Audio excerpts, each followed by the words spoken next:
Hello everyone, welcome back to my YouTube channel, The Storyteller. I am Mohor and in today's video, let's listen to a short story written by Edith Wharton and the title is Mrs. Manstey's View. The story was originally published back in 1891 and it describes the life of an old widow who lives isolated from others. But yet, she is never lonely because nature always stays by her side. Till her final days, nature remained as her most treasured friend. If you enjoyed the video, do like, share, and subscribe to the channel.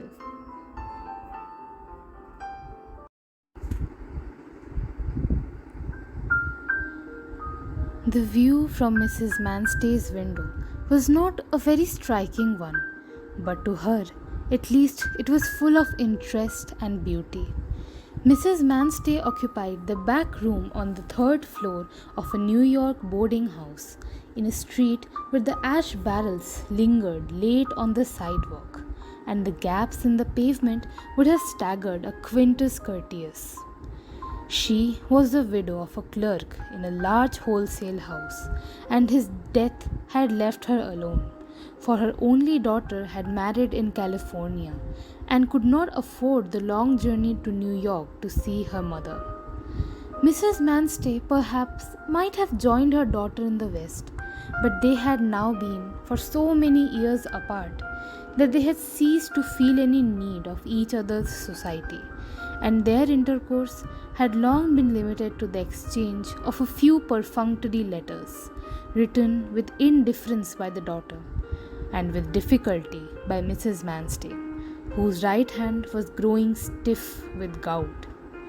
Even had she felt a strong desire for her daughter's companionship, Mrs. Manstey's increasing infirmity, which caused her to dread the 3 flights of stairs between her room and the street, would have given her pause on the eve of undertaking such a long journey. And without perhaps formulating these reasons, she had long since accepted as a matter of course her solitary life in New York. She was, indeed, not quite lonely, for a few friends still toiled up now and then to her room. But their visits grew rare as the years went by. Mrs. Manstey had never been a sociable woman, and during her husband's lifetime, his companionship had been all sufficient for her. For many years, she had cherished a desire to live in the country, to have a hen house and a garden. But this longing had faded with age, leaving only in the breast of uncommunicative old women a vague tenderness for plants and animals. It was perhaps this tenderness which made her cling so fervently to her view from her window, a view in which the most optimistic eye would at first have failed to discover anything admirable.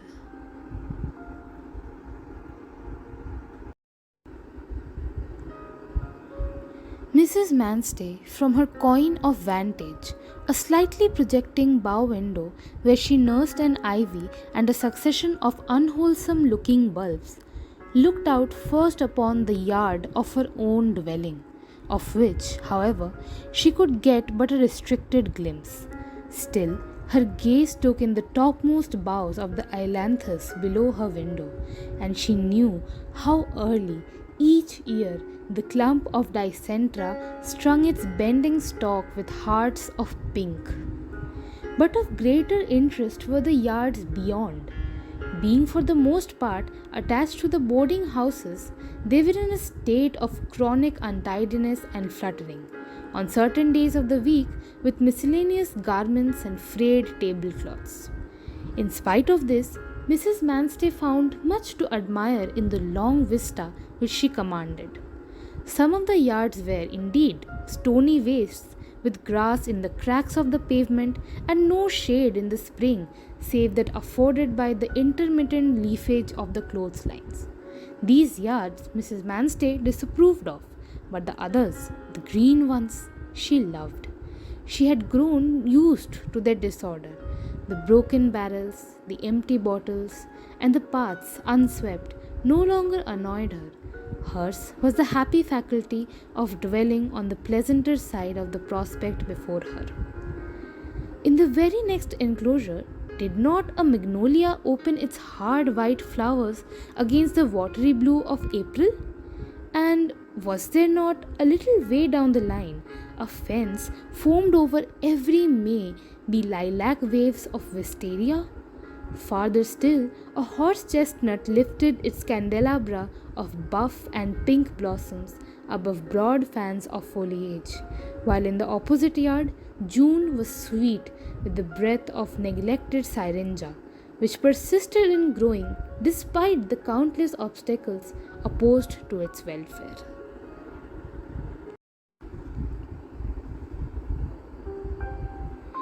But if nature occupied the front rank in Mrs. Manstey's view, there was much of a more personal character to interest her in the aspect of the houses and their inmates.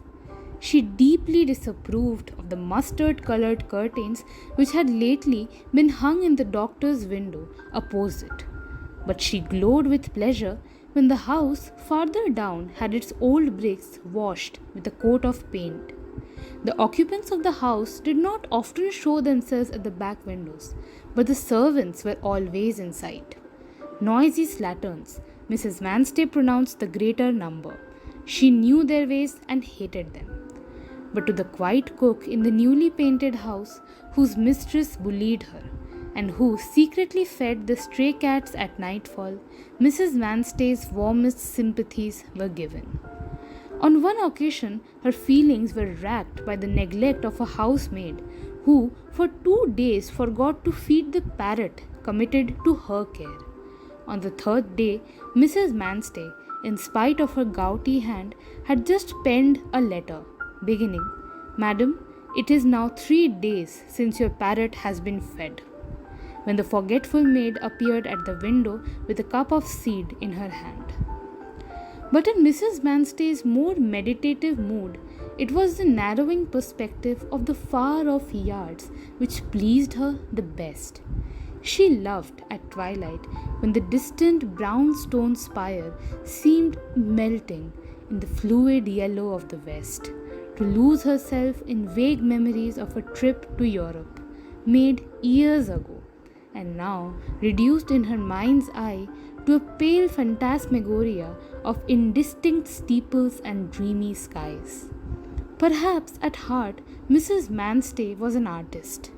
At all events, she was sensible of many changes of colour unnoticed by the average eye, and dear to her as the green of early spring was the black lattice of branches against a cold sulphur sky at the close of a snowy day. She enjoyed, also, the sunny thaws of March, when patches of earth showed through the snow, like ink spots spreading on a sheet of white blotting paper, and, better still, the haze of boughs, leafless but swollen, which replaced the clear-cut tracery of winter.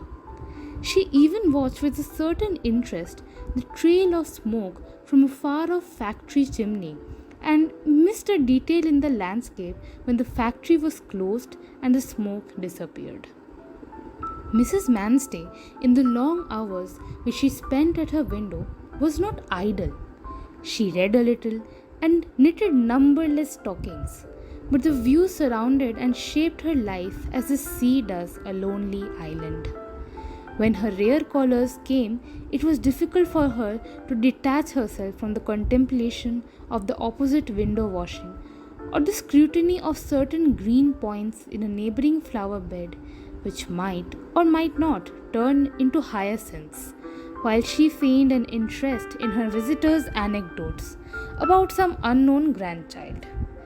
Mrs. Manstey's real friends were the denizens of the yards, the hyacinths, the magnolia, the green parrot, the maid who fed the cats, the doctor who studied late behind his mustard-colored curtains, and the confidant of her tenderer musings was the church spire floating in the sunset.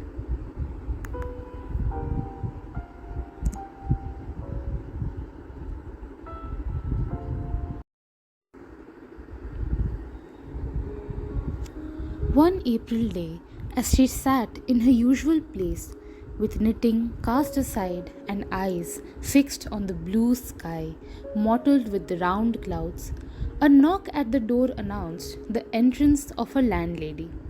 Mrs. Manstey did not care for her landlady, but she submitted to her visits with ladylike resignation. Today, however, it seemed harder than usual to turn from the blue sky and the blossoming magnolia to Mrs. Sampson's unsuggestive face, and Mrs. Manstey was conscious of a distinct effort as she did so.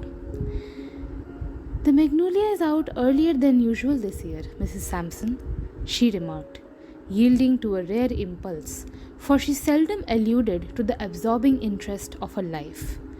In the first place, it was a topic not likely to appeal to her visitors, and besides, she lacked the power of expression and could not have given utterance to her feelings had she wished to. "The what, Mrs. Manstey?" required the landlady, glancing about the room as if to find there the explanation of Mrs. Manstey's statement. "The magnolia in the next yard, in Mrs. Black's yard," Mrs. Manstey repeated. "Is it indeed? I didn't know there was a magnolia there," said Mrs. Sampson carelessly. Mrs. Manstey looked at her. She did not know that there was a magnolia in the next yard. "By the way," Mrs. Sampson continued, "speaking of Mrs. Black reminds me that the work on the extension is to begin next week." "The what?" It was Mrs. Manstey's turn to ask. "The extension," said Mrs. Sampson, nodding her head in the direction of the ignored magnolia. "You knew, of course, that Mrs. Black was going to build an extension to her house?" "Yes, ma'am. I hear it is to run right back to the end of the yard." "How can she afford to build an extension in these hard times? I don't see. But she always was crazy about building. She used to keep a boarding house in the 17th Street, and she nearly ruined herself then by sticking out bow windows and what not. I should have thought that would have cured her of her building disease, but I guess it is a disease, like a drink.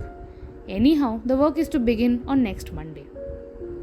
Mrs. Manstey had grown pale. She always spoke slowly, so the landlady did not heed the long pause which followed. At last Mrs. Manstey said, "Do you know how high the extension will be?" "That's the most absurd part of it. The extension is to be built right up to the roof of the main building. Now, did you ever?" Mrs. Manstey paused again. "Won't it be a great annoyance to you, Mrs. Sampson?" she asked. "I should say it would, but there's no help for it. If people have got a mind to build extensions, there's no law to prevent them that I'm aware of." Mrs. Manstey, knowing this, was silent. "There is no help for it," Mrs. Sampson repeated. "But if I am a church member, I wouldn't be so sorry if it ruined Eliza Black. Well, good day, Mrs. Manstey. I'm glad to find you so comfortable." So comfortable. So comfortable. Left to herself, the old woman turned once more to the window. How lovely the view was that day. The blue sky with its round clouds shed a brightness over everything. The ailanthus had put on a tinge of yellow-green. The hyacinths were budding. The magnolia flowers looked more than ever like rosettes carved in alabaster. Soon the wisteria would bloom, then the horse chestnut. But not for her. Between her eyes and them, a barrier of brick and mortar would swiftly rise. Presently, even the spire would disappear, and all her radiant world would be blotted out. Mrs. Manstey sent away untouched the dinner tray brought to her that evening. She lingered in the window until the windy sunset died in a bat-colored dusk. Then, going to bed, she lay sleepless all night. Early the next day, she was up and at the window. It was raining, but even through the slanting grey gauze, the scene had its charm. And then the rain was so good for the trees. She had noticed the day before that the ailanthus was growing dusty. "Of course, I might move," said Mrs. Manstey aloud, and turning from the window, she looked about her room. She might move, of course, so might she be flayed alive, but she was not likely to survive either operation. The room, though far less important to her happiness than the view, was as much a part of her existence. She had lived in it for 17 years. She knew every stain on the wallpaper, every rent in the carpet. The light fell in a certain way on her engravings. Her books had grown shabby on their shelves. Her bulbs and ivy were used to their window and knew which way to lean to the sun. "We are all too old to move," she said. That afternoon it cleared. Wet and radiant, the blue reappeared through the torn rags of cloud. The ailanthus sparkled. The earth in the flower borders looked rich and warm. It was Thursday, and on Monday the building of the extension was to begin. On Sunday afternoon, a card was brought to Mrs. Black as she was engaged in gathering up the fragments of the boarders' dinner in the basement. The card, black-edged, bore Mrs. Manstey's name. "One of Mrs. Sampson's boarders wants to move, I suppose. Well, I can give her a room next year in the extension." "Dinah," said Mrs. Black, "tell the lady I will be upstairs in a minute." Mrs. Black found Mrs. Manstey standing in the long parlour garnished with statuettes and antimacassars. In that house she could not sit down. Stooping hurriedly to open the register, which let out a cloud of dust, Mrs. Black advanced on her visitor. "I am happy to meet you, Mrs. Manstey. Take a seat, please," the landlady remarked in her prosperous voice, the voice of a woman who can afford to build extensions. There was no help for it. Mrs. Manstey sat down. "Is there anything I can do for you, ma'am?" Mrs. Black continued. "My house is full at present, but I'm going to build an extension, and it is about the extension that I wish to speak," said Mrs. Manstey suddenly. "I am a poor woman, Mrs. Black, and I have never been a happy one. I shall have to talk about myself first to make you understand." Mrs. Black, astonished but imperturbable, bowed at this parenthesis. "I never had what I wanted," Mrs. Manstey continued. "It was always one disappointment after another. For years I wanted to live in the country. I dreamed and dreamed about it, but we never could manage it. There was no sunny window in our house, and so all my plants, they died. My daughter married years ago and went away. Besides, she never cared for the same things. Then my husband died and I was left alone. That was 17 years ago.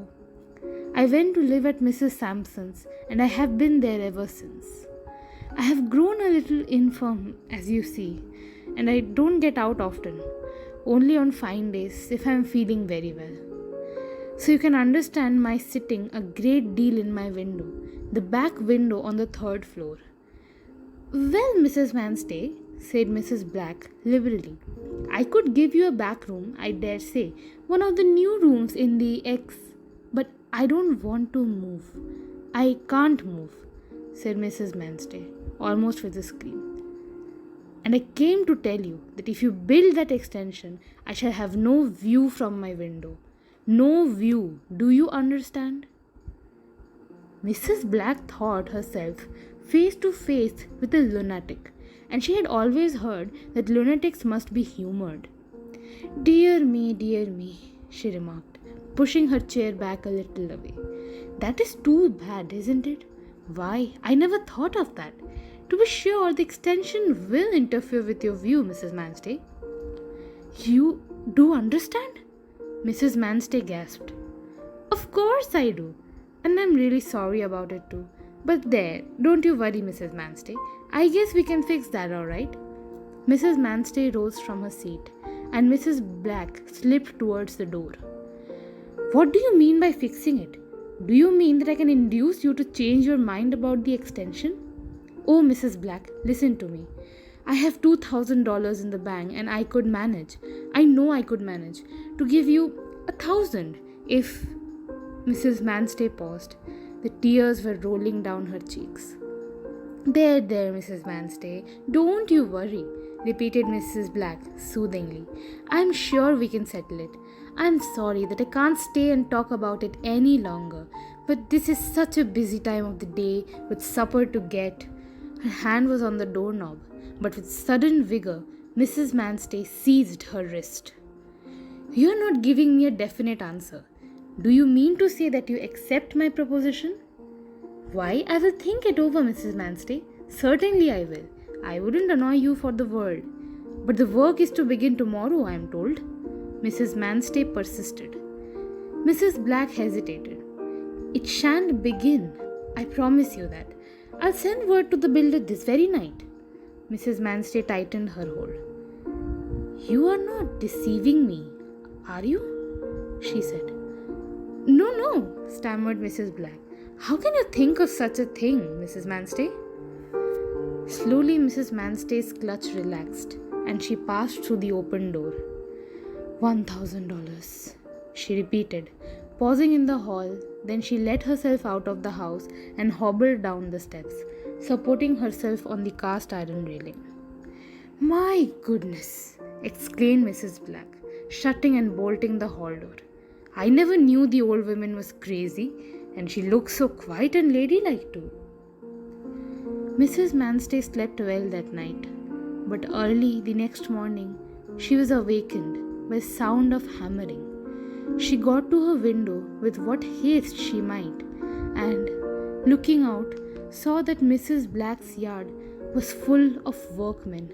Some were carrying loads of bricks from the kitchen to the yard, others beginning to demolish the old-fashioned wooden balcony which adorned each story of Mrs. Black's house. Mrs. Manstey saw that she had been deceived. At first, she thought of confiding her trouble to Mrs. Sampson, but a settled discouragement soon took possession of her, and she went back to bed, not caring to see what was going on.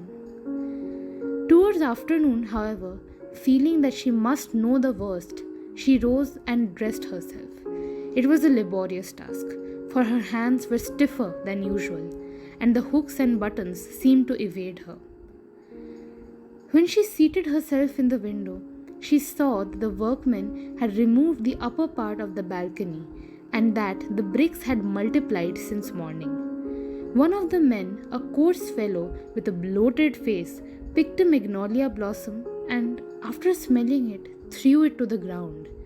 The next man, carrying a load of bricks, trod on the flower in passing. "Look out, Jim!" calling one of the men to another who was smoking a pipe. "If you throw matches around near those barrels of paper, you will have the old tinder box burning down before you even know it." And Mrs. Manstey, leaning forward, perceived that there were several barrels of paper and rubbish under the wooden balcony. At length the work ceased and twilight fell. The sunset was perfect, and a roseate light, transfiguring the distant spire, lingered late in the west. When it grew dark, Mrs. Manstey drew down the shades and proceeded, in her usual methodical manner, to light her lamp. She always filled and lit it with her own hands, keeping a kettle of kerosene on a zinc-covered shelf in a closet.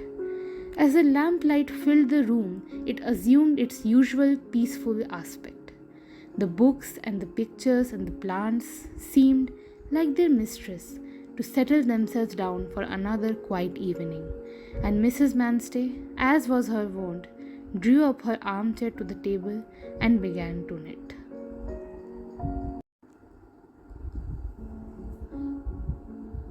That night she could not sleep. The weather had changed, and a wild wind was abroad, blotting the stars with close-driven clouds. Mrs. Manstey rose once or twice and looked out of the window. But of the view nothing was discernible, save a tardy light or two in the opposite windows.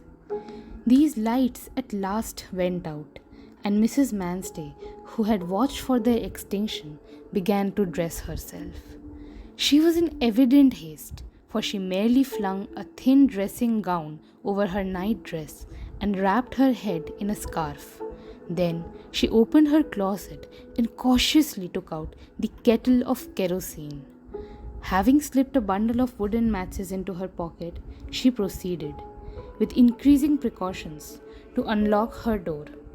And a few moments later, she was feeling her way down the dark staircase, led by a glimmer of gas from the lower hall. At length, she reached the bottom of the stairs and began the more difficult descent into the utter darkness of the basement. Here, however, she could move more freely, as there was less danger of being overheard, and without much delay, she contrived to unlock the iron door leading into the yard. A gust of cold wind smote her as she stepped out and groped shiveringly under the clothesline. That morning at 3 o'clock, an alarm of fire brought the engines to Mrs. Black's door and also brought Mrs. Sampson's startled boarders to their windows. The wooden balcony at the back of Mrs. Black's house was ablaze, and among those who watched the progress of the flames was Mrs. Manstey, leaning in her thin dressing gown from the open window. The fire, however, was soon put out, and the frightened occupants of the house, who had fled in scant attire, reassembled at dawn to find that little mischief had been done beyond the cracking of window panes and smoking of ceilings. In fact, the chief sufferer by the fire was Mrs. Manstey, who was found in the morning gasping with pneumonia, a not unnatural result, as everyone remarked, of her having hung out of an open window at her age in a dressing gown. It was easy to see that she was very ill, but no one had guessed how grave the doctor's verdict would be, and the faces gathered that evening about Mrs. Sampson's table were awestruck and disturbed. Not that any of the boarders knew Mrs. Manstey well. She kept to herself, as they said, and seemed to fancy herself too good for them. But then, it is always disagreeable to have anyone dying in the house, and as one lady observed to another, "It might just as well have been you or me, my dear." But it was only Mrs. Manstey, and she was dying, as she had lived, lonely, if not alone. The doctor had sent a trained nurse, and Mrs. Sampson, with muffled steps, came in from time to time, but both, to Mrs. Manstey, seemed remote and unsubstantial as the figures in a dream. All day she said nothing, but when she was asked for her daughter's address, she shook her head. At times the nurse noticed that she seemed to be listening attentively for some sound which did not come. Then again she dozed.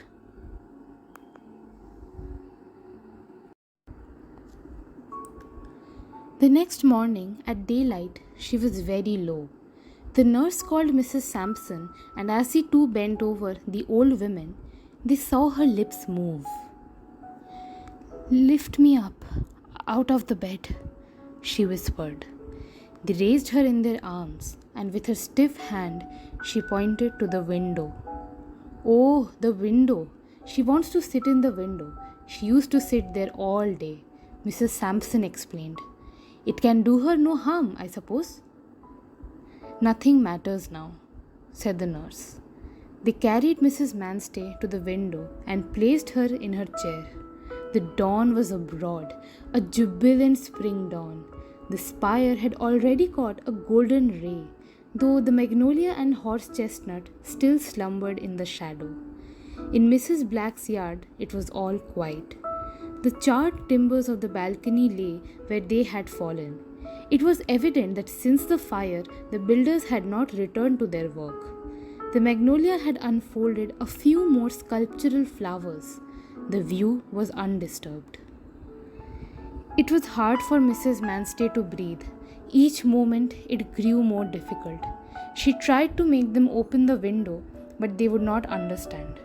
If she could have tasted the air, sweet with the penetrating ailanthus savor, it would have eased her. But the view at least was there. The spire was golden now. The heavens had warmed from pearl to blue. Day was alight from east to west. Even the magnolia had caught the sun. Mrs. Manstey's head fell back, and smiling, she died. That day, the building of the extension was resumed.